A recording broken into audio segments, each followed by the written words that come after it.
Dober večer želim. Odločitev za samostojnost je bila za Slovenijo velik in pomemben korak. V preglednik uvrščamo prispevek nekdanjega sodelavca Saše Krajnca ob dnevu samostojnosti in neodvisnosti, ki smo ga praznovali v četrtek. Pripravi ga je za Dnevnik televizije Slovenija, spregovori pa o vrednotah, ki so nam skupne, in času, ko smo bili enotnejši, kot smo danes. Moram reči, da sem z veseljem zaobkrožila da, ker upam, da bo bodočnost tako nas kot naših otrok lepša.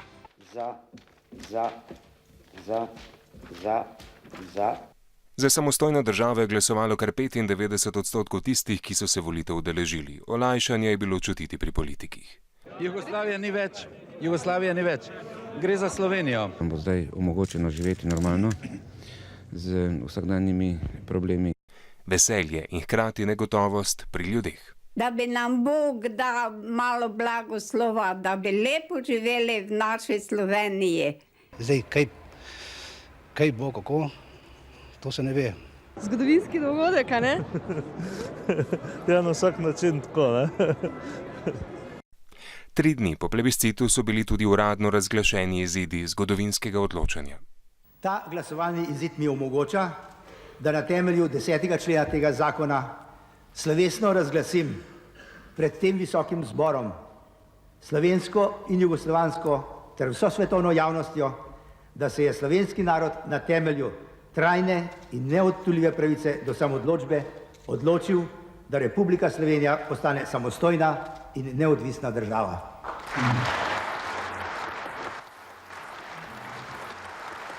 Pol leta kasneje na podlagi teh rezultatov Slovenija postane samostojna država, a boj s tem ni bil končan. V mlado državo so bile kaj hitro uperjene puške Jugoslovanske ljudske armade. Na političnem parketu pa so se bile bitke za njeno priznanje. Na priznanje večine članic takratne Evropske skupnosti smo morali čakati do 15. januarja 1992. In zdaj k temu, kar zadeva našo regijo. Po 870 milijonski dokapitalizaciji, milijardnem prenosu slabih terjatev, vlaganju odškodninskih tožb in hišnih preiskavah upravo nove kreditne banke Maribor čaka še veliko tvrdega dela. Predsednik uprave Aleš Hauc ob tem poudarja, da bo za gospodarsko rast v prihodnje zelo pomembno sprejetje še vrste drugih spodbojevalnih mehanizmov. Zbrati treba pa pogum, ne, in oklestiti proračun. Oklestiti pa lahko proračun sam, če boš začel odločne reze delati, vse povsod, kjer je to možno. In če bi to uspelo, bi tisti predsednik ali predsednica vlade odšla v zgodovino te države, verjemite mi, zaradi tega, ker mi smo dinamično, izvozno usmerjeno gospodarstvo in mi potrebujemo vitko državno upravo, zato da so lahko davčne obremenitve nižje, da postanemo lahko bolj konkurenčni. Z optimizmom zrejo v prihodnost v občini Makole. Z Ministrstvom za kmetijstvo in okolje so namreč v okviru projekta Oskrba s pitno vodo v porečju Drave podpisali pogodbo o sofinanciranju gradnje novega vodovoda v višini 4,6 milijona evrov. V občinah tako rešujejo problematiko neustreznih dotrajanih cevovodov in nadomeščajo vodne vire slabše kvalitete. Naša občina ima zelo slabe, nesigurne vodne vire iz Jelovca, iz Boča, kjer je bolj kraški svet, in so zelo podvrženi onesnaževanju, pa tudi vplivom suš, to, kar smo doživeli leto, 2 nazaj. Tudi za občino Poljčane predstavlja ta povezava dodatno varnost pri oskrbi s pitno vodo v primeru elementarnih nesreč ali onesnaženja primarnega vodovodnega sistema. Tudi zaloge vode smo imeli zelo šibke, v končni fazi smo imeli zaloge vode za vsega skupaj 6 ur. Tako bodo zgradili nove zbiralnike. Projekt pa je pomemben tudi zato, ker se bodo znebili zloglasnih azbestnih vodovodnih cevi. O podpisu pogodbe pa je minister Židan priznal, da je črpanje evropskih sredstev zelo zapleteno. In kakor je pogosto v Sloveniji navada, smo ga zapletli pa še dodatno. Tako da so sami postopki izgradnje bistveno lažji, kakor postopki pridobiti sploh dovoljenje, da se gre v gradnjo, ali pridobiti denar in sofinanciranje od države oziroma od Evropske unije. Slovenija s tem zaključuje svoje prvo 7-letno obdobje črpanja evropskih kohezijskih sredstev. Po podatkih ministra naj bi iz tega naslova pridobili skoraj 550 milijonov evrov. Ta teden je minil v znamenju Božiča in nasploh v prazničnem vzdušju. Polni veselja in pričakovanja so bili tudi v varstveno-delovnem centru Šentilj. V njihovih delavnicah so nastajali številni izdelki, ki bodo marsikomu polepšali praznične dneve. Z našo ekipo smo jih obiskali in se na lastne oči prepričali, kaj vse nastaja izpod spretnih rok njihovih varovancev. V likovno-tekstilni delavnici ob našem obisku nastajajo krasne blazine, ki bodo, sodeč po motivih, razveselile otroke. Zdaj trenutno barvamo pojstre, da bomo lahko kaj prodali na stojnice.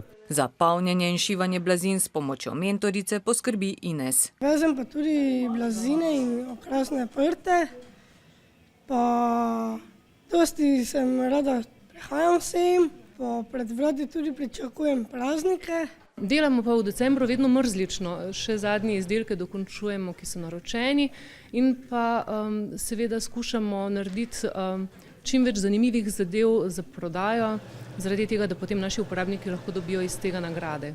Pod spretnimi prsti Alenke in Mateja nastajajo praznični motivi na steklu. Mi delamo voščilnice, pa steklo, pa tudi obeske za jelko. Prav gor posepujem na izdelke, pa objemke sestavljamo, polino cufamo, tako da je v bistvu fajn. Dodatna spodbuda pa je seveda pričakovanje prihoda Božička, ob tem pa želja varovancev ne manjka. Moje naslednje leto je, da bi se naučila tudi dobro šivati na šivalnih strojih. Da bi doma bil, pa da bi bil z mamo, pa zatejem, pa z bratom. Dosti zdravja, pa dosti sreče, pa dosti ljubezni. Da vsaj nekoliko božičnega duha ojamejo tudi starejši in onemogli, pa znajo poskrbeti v domu Danice Vogrinec na Pobrežju v Mariboru. Letos so stanovalci doma že četrtič tradicionalno dočakali pravi božični adrenalinski spektakel. No, morda je bolje, če rečemo kar spektakel Božičko. Z vrha 6-nadstropne stolpnice se je po vrveh spustil Božiček. Njegov čarobni prihod pa si je zanimanjem ogledalo 600 varovancev in njihovih svojcev. Božičkov spust je spremljala tudi sodelavka Ana Marija Bosak. V pričakovanju spusta po 21-metrski navpični steni sta se varovancem pred domom v očeh zrcalila tako strah kot občudovanje. Najprej ognjemet, nato so se kot z neba prikazali božički in ob spustu še poplesavali. Figure. Figure delajo? Ja. Kakšne? Različne. A bi vi to upali? Ne. Tudi v mladih letih? Ne. Pač popestrimo s tem, kar imamo, ne, lepo. To je malo kdaj, ne? A ste vi takih božičkov navajeni iz mladosti? Ne, niso bili tak. Dol grejo. A ste videli to prvič? Prvič, ja. Pa plešajo, ja. A se nadejate kakšnega darilca? Malo, če bo kaj, ne? Mnogi so ob pogledu na dobre može podoživeli otroška leta, a na jesen življenja so njihove želje precej drugačne. Njim pa iz srca želimo in jim prinašamo vsako leto čim več zdravja. In ko jih vidimo vsako leto tako vesele, tako prešerne, in ko vidimo tudi kako solzico v njihovih očeh, potem vemo, da smo naredili dobro delo. Take male stvari so tiste, ki odtehtajo našo dolgo pot.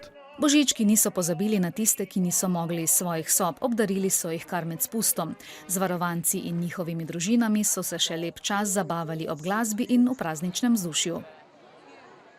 Simpatično, kaj ne? Kako pa so Božič praznovali nekoč? Kaj pomenijo jaslice in božična drevesa? Nekaj odgovorov na ta vprašanja so poiskala dekleta folklorne skupine Lindvar iz Šentjurja pri Celju. V tej skupini poleg plesov in glasbe mladi spoznavajo tudi stare švige in običaje slovenskega podeželja. Blizu vasi Ponikva stoji več kot 100 let stara Podkrajškova domačija. Skupina deklet iz okolice je tu spoznavala božične običaje, ki so značilni za te kraje. Dobar dan. Dobar dan. Ste prišle? Ja. Izvolite. Skupaj z organizatorko folklorne skupine so pripravljale kruh, potico in piškote. No in bomo naredili kekse za pojesti in za nasmrekce jih bomo vam par obesli. Zdaj ti bom jaz razvaljala, tule imam par modelčkov. Ob prazničnih dobrotah so za Božič značilne jaslice. Miniaturno podobo Kristusovega rojstva so začeli postavljati po cerkvah in hišah že davno. Nekateri trdijo, da že v 4. stoletju. Od kdaj jaslice postavljajo pri nas, pa ni znano. 24. decembra je bila navada, da so otroci skupaj starši, ponavadi je bila bolj glavni lik mama, da so skupaj postavljali jaslice. Ponavadi so stale takole ali pri Bohkovem kotu ali pod Bohkovem kotu. Prazniki imajo pomembno vlogo v vsakdanjem življenju, saj tudi tako kažemo odnos do sebe, drugih ljudi in družbe sploh. Kako živi so, pa ni odvisno od njihove vsebine, temveč od našega odnosa do praznikov. Mene je to fajn, da se skupaj z družino, pa se pol nekaj ustvarja, pa vsi skupaj obešamo, krasimo, tudi se včasih kakšna glasba da zraven božična, pa tako, da je malo bolj praznično vzdušje zraven. Praznična občutja vzbujajo tudi razsvetljena božična drevesa. Ta naj bi bila poganskega izvora. Sprva so jih postavljali na prostem, tudi obešena z vrhom navzdol. Za kristjane pa je božično drevo simbol življenja. Luči prinašajo svetlobo, okrasje in darovi pa so znamenje dobrote, ki jo posebej čutimo v teh prazničnih dneh. Na sveti večer 24. decembra so pa v vsej državi potekale polnočnice. Naša ekipa s kolegom Timotejem Simeničem na čelu se je udeležila polnočne maše v Mariborski stolni cerkvi, kjer je maševal generalni vikar mariborske nadškofije Janez Lesnika. V nagovoru vernikom je med drugim poudaril, da je treba tudi v težkih časih varčevanja in odrekanja poiskati upanje. Malo pred polnočjo so se verniki začeli zbirati pred Mariborsko stolno cerkvijo. Zbralo se jih je veliko, z večerno uro niso imeli težav. Redno hodite k maši ali ne? Ne, sploh ne hodim v cerkev drugače. Kako to, da ste pa danes prišli? Ne vem, za polnočnice vedno grem, ker je pač nekaj posebnega. Pridemo s familijo, kar je pa še najlepše, ne? Da smo vsi skupaj, pa skupaj molimo. Ne? Jaz mislim, da če hodiš v cerkev zaradi sebe, zaradi svoje duhovnosti, zaradi svoje vere, sigurno ti zna ponuditi marsikaj. Ne? Če pa gledaš širše, pa si lahko zaskrbljen nad situacijo, ki je trenutno v cerkvi. Ne? V Mariboru po julijskem odstopu nadškofa Marjana Turnška novega vodje škofije še niso izbrali. Mašo je zato daroval generalni vikar. V pridigi je opomnil, da so vrata do Boga odprta vsakemu človeku, ne glede na njegov socialni položaj in vlogo v družbi. Korak k Jezusu, odrešeniku, lahko naredi vsak, otrok in starejši, bogat in siromašen, učen in neuk, zdrav in bolan. Božič je praznik družine, ljubezni in upanja, česar se v sodobnem življenju premalo zavedamo, je spomnil. Kakor da ljudje nimamo niti časa, da bi iskali to, kar v nas budi upanje, hrepenenje in veselje. Tudi danes zjutraj so se po vsej državi nadaljevale svete maše. V mariborski stolnici jo je daroval celjski nadškof Stanislav Lipovšek, sicer tudi začasni upravitelj mariborske nadškofije. Da ne bo pomote, nadškof Lipovšek je slovesno sveto mašo daroval na Božič, torej 25.12. Morda pa je k polnočnici zašel tudi kakšen tujec. V primerjavi z lani je namreč kar 10% več tujih gostov. Mariborski hotelirji si v prazničnih dneh zaradi povečanega števila prenočitev manejo roke. Med tujci je največ Madžarov, Avstrijcev in Nemcev. Pohorje z okolico pa vse bolj privlači tudi češke turiste. Moram reči, da sta dva ključna turistična ponudnika v mestu z nočitvami polno zasedena. V destinaciji kot celoti, kar pokriva 22 občin, pa je pokritost nekje 45% za zasedenostjo. Kar se tiče razmerja domačih in tujih gostov, je 60% tujih gostov, 40% naših gostov. In glede na to, da je zelena zima, moram reči, da je to kar pozitiven podatek, da seveda lahko razširjamo ponudbo drugih produktov v naši destinaciji, ne samo zimskega turizma, ampak tudi aktivnega preživljanja prostega časa v celotni destinaciji.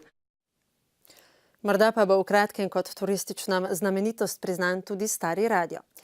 Za stavbo starega radia v Mariboru je župan Andrej Fištravec z lastnikom KBM Invest pred dnevi podpisal sodno poravnavo. Oziroma je za menjavo ponudil nezazidano parcelo na Studencih, vredno okoli 600 000 evrov. Zgodba naj bi se vlekla že več let. Vladimir Rukavina, direktor Narodnega doma in takrat vršilec dolžnosti generalnega direktorja Zavoda Maribor 2012, naj bi bil junija 2010 podpisal pismo o nameri za nakup oziroma prodajo tega dotrajanega objekta. Pri tem pa presegel pooblastila, saj med drugim posla ni potrdil mestni svet. Rukavina pa se sklicuje na dogovor nekdanjega župana Franca Kanglerja in direktorja matične nove KBM Matjaža Kovačiča. Na občini so pojasnili, da želijo starim radijem začeti oživljanje mestnega jedra. Ta sodna poravnava trenutno še ni stopila v veljavo, namreč ima odložne pogoje. Na naši strani je seveda takšen odložni pogoj, da je celotna zadeva potrjena tudi skozi proračun mestne občine za leto 2014 in pa seveda v samem planu prodaje nepremičnin, ki je del proračuna. No, ko smo že govorili o tujih turistih, me prav zanima, koliko evrov so pustili v slovenskih trgovinah. Nakupovalna mrzlica zajame domače kupce, pa tudi kakšen tujec zagotovo znajde vmes. V prazničnem času si seveda roke manejo tudi trgovci. Med darili elektronike se v teh dneh po besedah trgovcev proda največ tabličnih računalnikov in pametnih telefonov, pa tudi dodatne opreme. V tem času pogostejših in naglih nakupov pa moramo biti še posebej pozorni, da prejmemo račun in garancijski list, opozarjajo na tržni inšpekciji. Prenosne in tablične računalnike, pametne telefone, televizorje, interaktivne table najdemo na policah vseh bolje opremljenih trgovin za zabavno elektroniko. Večina je beleži porast povpraševanja že od jeseni, ki doseže vrhunec v času praznikov. Največ zanimanja zbujajo zadnji modeli in dodatna oprema. Dodatki so zelo popularni, to se pravi kakšni nosilci za tablične računalnike, zvočniki, pa kakšne drobne stvari. Najbolj frekventno odhajajo iz naših polic, kot so USB ključki, SD kartice. Čeprav so elektronske naprave zelo priljubljene, pa so za obdarovanje med prazniki očitno manj primerne. Zakaj pa ne? Da srečiš, ne vem, otroka svojega, sestro, brata, tudi starša po drugi strani, ne. Ker vse veste, ne, z danes brez tehnologije ne moreš živeti, ne. Ponavadi si podarimo nekaj osebnega, ne. Nekaj, kar nekomu pomeni, kaj si nekdo želi, ta tehnologija pa je meni osebno brezvezna. Premladim, pač ne vem, 7-letnikom že podarjajo računalnike, telefone in to je čist brezveze. Sam ne vem, kakve obleke, ne vem, mogoče je tako, ker imel za dlje časa, ne. Pa kar nekaj pomeni, pač ta tehnologija, ne vem. Ne zdi se mi, no, pa preveč denarja. Še posebej v času, ko pogosteje zahajamo v trgovine, velja dodatna previdnost, opozarjajo na tržni inšpekciji. Trgovec mora proizvodu poleg računa priložiti navodila za uporabo v slovenskem jeziku in garancijski list. Dodatnih zavarovanj, ki podaljšujejo garancije, raje ne podpisujte. Pravice, ki jih imajo iz garancije, ki jih poznajo, med te sodi vsekakor, da mora servis popraviti proizvod v roku 45 dni. Če ga ne popravi, v tem primeru lahko potrošnik zahteva nov proizvod. Pri takšnem zavarovanju te pravice nima. Pozornost pa ni odveč niti pri nakupovanju prek spleta, ki je čedalje bolj priljubljeno. Največ uporabnikov nasede lažnim spletnim oglasnikom in trgovinam s ponaredki.